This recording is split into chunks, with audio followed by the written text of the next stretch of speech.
Hello and welcome to another PlanetDestiny exotic weapon review. Today we will be taking a look at the PlayStation exclusive scout rifle, the Jade Rabbit.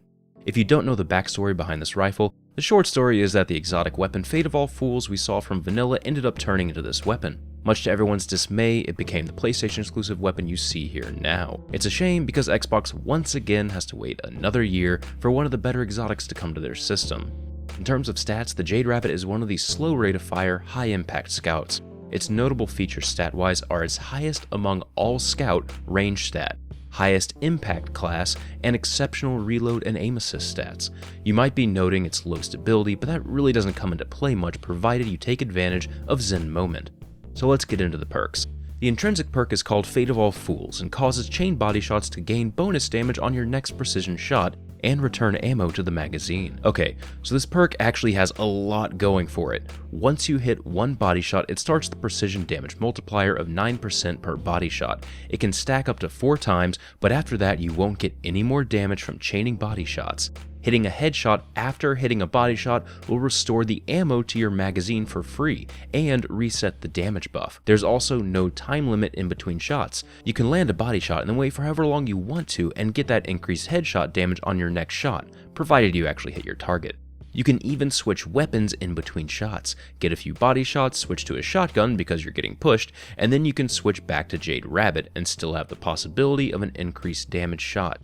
You can even gain ammo back with this perk. If you only have 2 shots left, let your first be a body shot and then next be a precision. It'll put 3 shots back in the magazine. Bungie, if you're listening, this is how all damage increasing perk types should be. This perk just works so well and the weapon is truly designed around it. Next up for the muzzle perks we have Soft Ballistics, less recoil, penalty to impact. CQB Ballistics, greatly reduced recoil, significant penalty to range. And finally, Smart Drift Control, predictable and controllable recoil, but penalty to range. There's really only one option here, Smart Drift Control. Soft Ballistics reduces the impact and CQB doesn't really provide any noticeable change in recoil. Smart Drift Control, while it does reduce the range stat the most, it helps with the overall stability and recoil patterns.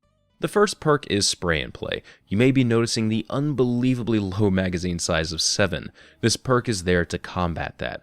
Since the gun has a high base reload speed, Spray and Play is blindingly quick if you end up getting down to an empty magazine, which you will, even if you make use of the fantastic Fate of All Fools perk.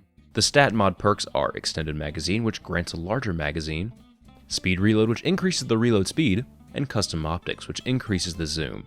Again, there's only one option here, Extended Magazine. The reload is already quick enough from the high base reload speed, and Spray and Play gets you out of those clutch empty mag situations. Custom Optics, well, it's entirely based on preference. If you feel you want more zoom here, then go right ahead and pick it, but you're missing out on an extra 4 rounds from Extended Magazine. When you have a base magazine of 7, anything helps. This makes managing the Fate of All Fools perk so much easier and gives you some breathing room in PvP, so not every single encounter is going to come down to having MLG levels of concentration and aim. The final perk is Zen Moment, which increases your stability when you cause damage with the gun. This helps fix that lower stability stat and also helps promote you using the Fate of All Fools perk. If a target in PvE is giving you difficulty, you can load a couple body shots into them and then start hitting some precision shots once you have the increase in stability. Alright, so how does this rifle stand up in PvE? Well, it really isn't going to be outperforming any of the other staple legendary scout rifles. There's just so many options out there right now that the Jade Rabbit isn't going to do anything spectacularly better than the competition. With that in mind, if you're still wanting to use it, you aren't going to be hurting yourself by wielding it. It does have a good shtick. It can effectively never run out of ammo provided you make good use of the Fate of All Fools perk. By no means should it be used to damage to bosses like Touch of Malice or No Time to Explain. Its perk should pretty much only be used to take care of tier 1 and 2 mobs. On my first Oryx hard mode kill, it allowed me to never reload my primary when I was killing ogres. It also did pretty effective damage to the various knights in the fight. The Fate of All Fools perk isn't really worth trying to use for the damage increase solely. Where it really comes into effect is having to switch to kill some adds and then move back to precision damage on a boss in strikes. Hydra type mobs that sometimes can't be hit by precision damage are great because you can get in a few body shots and then move to precision once you can. If a boss is really easy to hit in a precision shot though, just go for chain precisions. The quick reload is there for those situations. Moving on to PvP, again the Jade Rabbit is good, but mostly because of its scout rifle class. It will kill in 3 headshots or 5 body shots. Even though the Fate of All Fools perk does increase the damage of the next precision shot, it won't turn the weapon into a 2-shot kill. Even if you stack the damage to max, you will still have to get at least one headshot and a body shot to kill the target. The perk does allow you to start off fights with a nice damage boost if you finished off a target with some body shots. The real thing working against this gun in PvP is the stability. You don't really get a chance to build up Zen moments since fights are over so quickly. The recoil is just a bit too bouncy for most people to get used to. That being said, if you use this weapon in the longer ranges, the rate of fire and recoil work together well enough so that by the time you're ready to shoot again, your sight should be sitting right on your target's head. The higher aim assist of this gun makes for a good shooting experience, which seems to help counteract the low stability a bit. The really nice thing about this gun in PvP is the very speedy reload. With a pair of reload gauntlets, you can easily weave in a reload as you dip behind cover for a moment. Spray and play perk just makes reloading a non-issue. This really is a weapon that needs to be used at range. It can sometimes exist as a mid-range gun, but you're just going to have a difficult time trying to get in a gunfight with any other primary weapon out there. Use your range to an advantage and try to stick to those longer sight lines when wielding this. Also, as far as game modes go, this is really a 6v6 weapon. In 3v3 or trials, people are going to be way too focused on you to use this gun to its full potential. The Suros style sights with the bracket type things on them doesn't really make for ideal precision shooting in my opinion.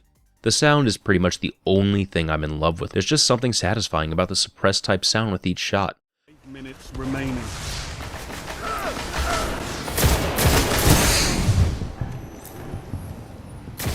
My only suggestion would be some sort of sound indication when the extra damage from one of the Fate of All Fools shots actually procs. So at this point in the review, you're probably asking, Holtzman, you haven't really said anything spectacular about this gun. Why should I even bother using it?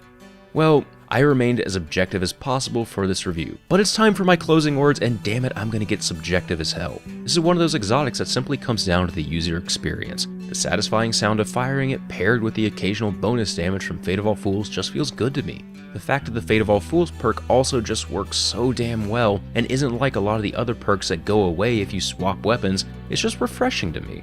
In PvE, it might not be as good as my scout rifle with Firefly, and in PvP, it might not outperform some of the other scouts in my arsenal. But it just feels good to use. And in a game where we're so often min-maxing with our weapon stats and perks, it's just nice to use a gun that provides an excellent experience shooting it without any drawbacks. I hope you guys enjoyed this review. This has been Patrick Casey with PlanetDestiny, your guide to the Destiny universe.